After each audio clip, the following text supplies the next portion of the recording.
സഹോദര കുടുംബങ്ങൾക്കായി സ്തോത്രം. അവരുടെ ദുഃഖത്തെ ആശ്വാസമാക്കി മാറ്റണമേ. ഏറിയ ധൈര്യം പ്രത്യാശയും നൽകണമേ. ഞങ്ങൾക്കുള്ള പ്രത്യാശ ഞങ്ങളുടെ കർത്താവ് മരണത്തെ ജയിച്ച് ഉയർത്തെഴുന്നേറ്റു. ആ കർത്താവിന്റെ കാഹളം ധ്വനിക്കുമ്പോൾ മരിച്ച വിശുദ്ധന്മാർ ഉയർക്കുന്ന പൊൻകുടിയിൽ തേജസ്സിന്റെ ശരീരം ഉയർക്കും എന്നതാകിയാൽ ആ പ്രത്യാശയോടെ ഇവിടെ അടക്കം ചെയ്യുവാൻ കൃപ ചെയ്യണമേ. എല്ലാവരെയും ദിവ്യാശ്വാസം നിറയ്ക്കണമേ, പ്രത്യാശ നിറയ്ക്കണമേ. യേശുവിൻ നാമത്തിൽ അപേക്ഷിക്കുന്നു, കേൾക്കണം സ്വർഗസ്ഥ പിതാവേ. ഭവനത്തിലെ ശുശ്രൂഷകൾക്ക് ശേഷമായി നാം ഈ സെമിത്തേരിയിൽ ഒരുമിച്ച് കടന്നു വന്നിരിക്കുന്നു.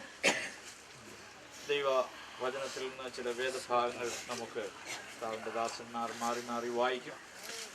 39-ാമത്തെ സങ്കീർത്തനത്തിൻ്റെ 4 മുതലുള്ള വാക്യം. യഹോവേ, എന്റെ അവസാനത്തെയും എന്റെ ആയുസ് എത്ര എന്നതിനെയും എന്നെ അറിയിക്കണമേ. ഞാൻ എത്ര ക്ഷണികനെന്ന് ഞാൻ അറിയുമാറാകട്ടെ. ഇതാ, നീ എൻ്റെ നാളുകളെ 4 വിരൽ നീളമാക്കിയിരിക്കുന്നു. എൻ്റെ ആയുസ് നിന്റെ മുൻപാകെ ഏതുമില്ലാത്തതുപോലെ ഇരിക്കുന്നു. ഏത് മനുഷ്യന് ഉറച്ചു നിന്നാലും ഒരു ശ്വാസമത്രേ.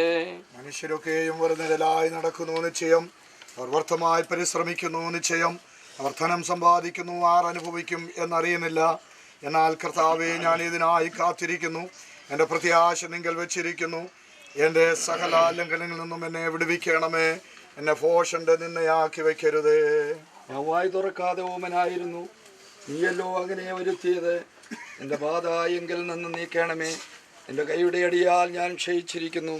അകൃത്യ നിമിത്തം നീ മനുഷ്യനെ ദണ്ഡനങ്ങളാൽ ശിക്ഷിക്കുമ്പോൾ നീ അവൻ്റെ സൗന്ദര്യത്തെ പുഴുപോലെ ക്ഷയിപ്പിക്കുന്നു. ഏതു മനുഷ്യനും ഒരു ശ്വാസമത്രേ ആകുന്നു. യഹോവേ, പ്രാർത്ഥന കേട്ട് എൻ്റെ അപേക്ഷ ചെവിക്കൊള്ളണമേ. എൻ്റെ കണ്ണുനീർ കണ്ട് മിണ്ടാതിരിക്കരുതേ. ഞാൻ സർവ്വപിതാക്കന്മാരെ ഇപ്പോൾ നിർത്തണ്ടിയിൽ അന്യനും പരദേശിയുമാകുന്നുവല്ലോ.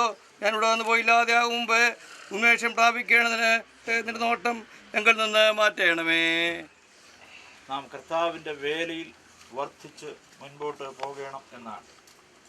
ആകയാൽ എൻ്റെ പ്രിയ സഹോദരന്മാരെ, നിങ്ങൾ ഉറപ്പുള്ളവരും കുലുങ്ങാത്തവരും നിങ്ങളുടെ പ്രയത്നം കർത്താവിൽ വ്യർത്ഥമല്ല എന്ന് അറിഞ്ഞ് കർത്താവിൻ്റെ വേലയിൽ എപ്പോഴും വർദ്ധിച്ചു വരുന്നവർ ആയിരിക്കാനാണ് ദൈവം നമ്മെക്കുറിച്ച് ആഗ്രഹിക്കുന്നത്. നാം കർത്താവിനെ അറിയുവാനിടയായി ഈ സദ്വർത്തമാനം നാം മറ്റുള്ളവരോടും പറയേണ്ടത് ഏറ്റവും ആവശ്യമായ കാര്യമാണ്. 1 തെസ്സലോനിക്കർ 4-ാം അധ്യായത്തിന്റെ 13 മുതലുള്ള വാക്യങ്ങൾ കൂടെ. സഹോദരന്മാരെ, നിങ്ങൾ പ്രത്യാശയില്ലാത്ത മറ്റുള്ളവരെ പോലെ ദുഃഖിക്കാതിരിക്കേണ്ടതിന് നിദ്ര കൊള്ളുന്നവരെ കുറിച്ച് അറിവില്ലാതിരിക്കരുത് എന്ന് ഞങ്ങൾ ആഗ്രഹിക്കുന്നു. യേശു മരിക്കുകയും ജീവിച്ചെഴുന്നേൽക്കുകയും ചെയ്തു എന്ന് നാം വിശ്വസിക്കുന്നു. എങ്കിൽ അങ്ങനെ തന്നെ ദൈവം നിദ്ര കൊണ്ടവരെയും യേശു മുഖാന്തരം അവനോടുകൂടെ വരുത്തും. കർത്താവിൻ്റെ പ്രത്യക്ഷത വരെ ജീവനോടെ ശേഷിക്കുന്നവരായ നാം നിദ്ര കൊണ്ടവർക്ക് മുമ്പാകെയില്ല എന്ന് ഞങ്ങൾ കർത്താവിൻ്റെ വചനത്താൽ നിങ്ങളോട് പറയുന്നു. കർത്താവ് ഗംഭീരനാദത്തോടും പ്രധാന ദൂതന്റെ ശബ്ദത്തോടും ദൈവത്തിന്റെ കാഹളത്തോടും കൂടെ സ്വർഗത്തിൽ നിന്ന് ഇറങ്ങി വരികയും ക്രിസ്തുവിൽ മരിച്ചവർ മുമ്പേ ഉയർത്തെഴുന്നേൽക്കുകയും ചെയ്യും. പിന്നെ ജീവനോടെ ശേഷിക്കുന്ന നാം അവരോട് ഒരുമിച്ച് ആകാശത്തിൽ കർത്താവിനെതിരേൽപ്പാൻ മേഘങ്ങളിൽ എടുക്കപ്പെടും. ഇങ്ങനെ നാം എപ്പോഴും കർത്താവിനോട് കൂടെ ഇരിക്കും.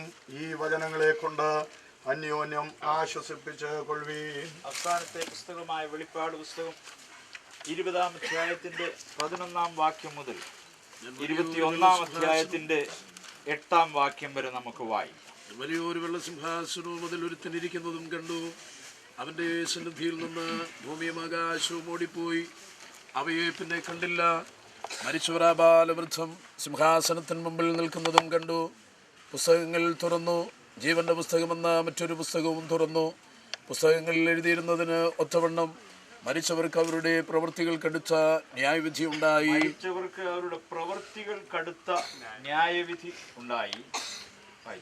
സമുദ്രം തന്നിലുള്ള മരിച്ചവരെ ഏൽപ്പിച്ചു കൊടുത്തു. മരണവും പാതാളവും തങ്ങളിലുള്ള മരിച്ചവരെ ഏൽപ്പിച്ചു കൊടുത്തു. ഓരോരുത്തന് അവനവന്റെ പ്രവൃത്തികൾക്കടുത്ത വിധി ഉണ്ടായി. ഓരോരുത്തന് അവനവന്റെ പ്രവൃത്തികൾക്ക് അടുത്ത വിധിയുണ്ടായി. മരണത്തെയും പാതാളത്തെയും തീപ്പൊയ്കയിൽ തള്ളിയിട്ടു. ഈ തീപ്പൊയ്ക 2-ാമത്തെ മരണം. ജീവപുസ്തകത്തിൽ പേരെഴുതി കാണാത്ത ഏവനെയും തീപ്പൊയ്കയിൽ തള്ളിയിടും. 21-ാം അധ്യായത്തിന്റെ 1 മുതലുള്ള വാക്യം. ഞാൻ പുതിയ ആകാശവും പുതിയ ഭൂമിയും കണ്ടു. 1-ാമത്തെ ആകാശവും 1-ാമത്തെ ഭൂമിയും ഒഴിഞ്ഞുപോയി, സമുദ്രവും ഇനിയില്ല. പുതിയ യെരൂശലേം എന്ന വിശുദ്ധ നഗരം ഭർത്താവിനായി അലങ്കരിച്ചിട്ടുള്ള മണവാട്ടിയെ പോലെ ഒരുങ്ങി സ്വർഗത്തിൽ നിന്ന് ദൈവസന്നിധിയിൽ നിന്ന് തന്നെ ഇറങ്ങുന്നത് ഞാൻ കണ്ടു.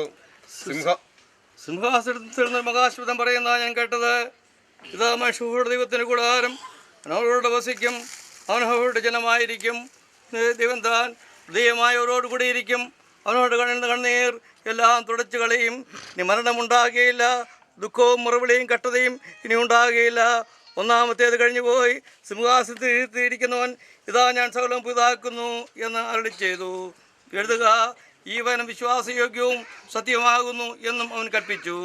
അവൻ എന്നോട് അരുളി ചെയ്തത് സംഭവിച്ചു തീർന്നു.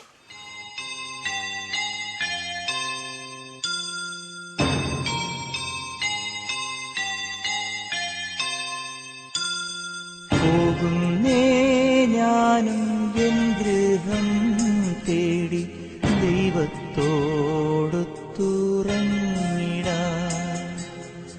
എത്തുന്നേ ഞാനെൻ നാഥന്റെ ചാരി വിട്ടെന്നൊപ്പമുണർന്നിടാൻ.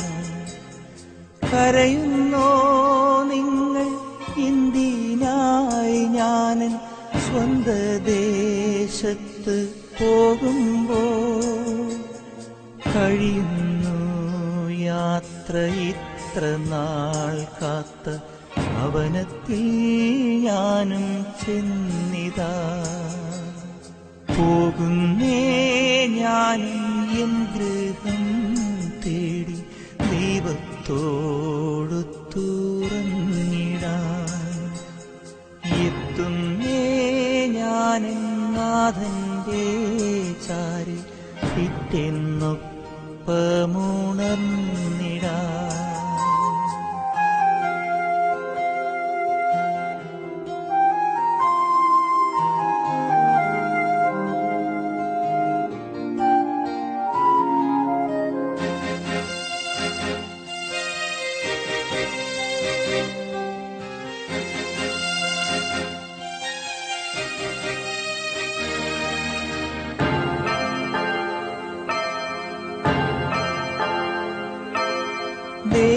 ദേഹമെന്നൊരാ വസ്ത്രമൂരി ഞാൻ 6 അടി മണ്ണിലാഴ്ത്തവേ, ഭൂമിയെന്നൊരാ കൂടുവിട്ടു ഞാൻ സ്വർഗമാം വീട്ടിൽ ചെല്ലവേ.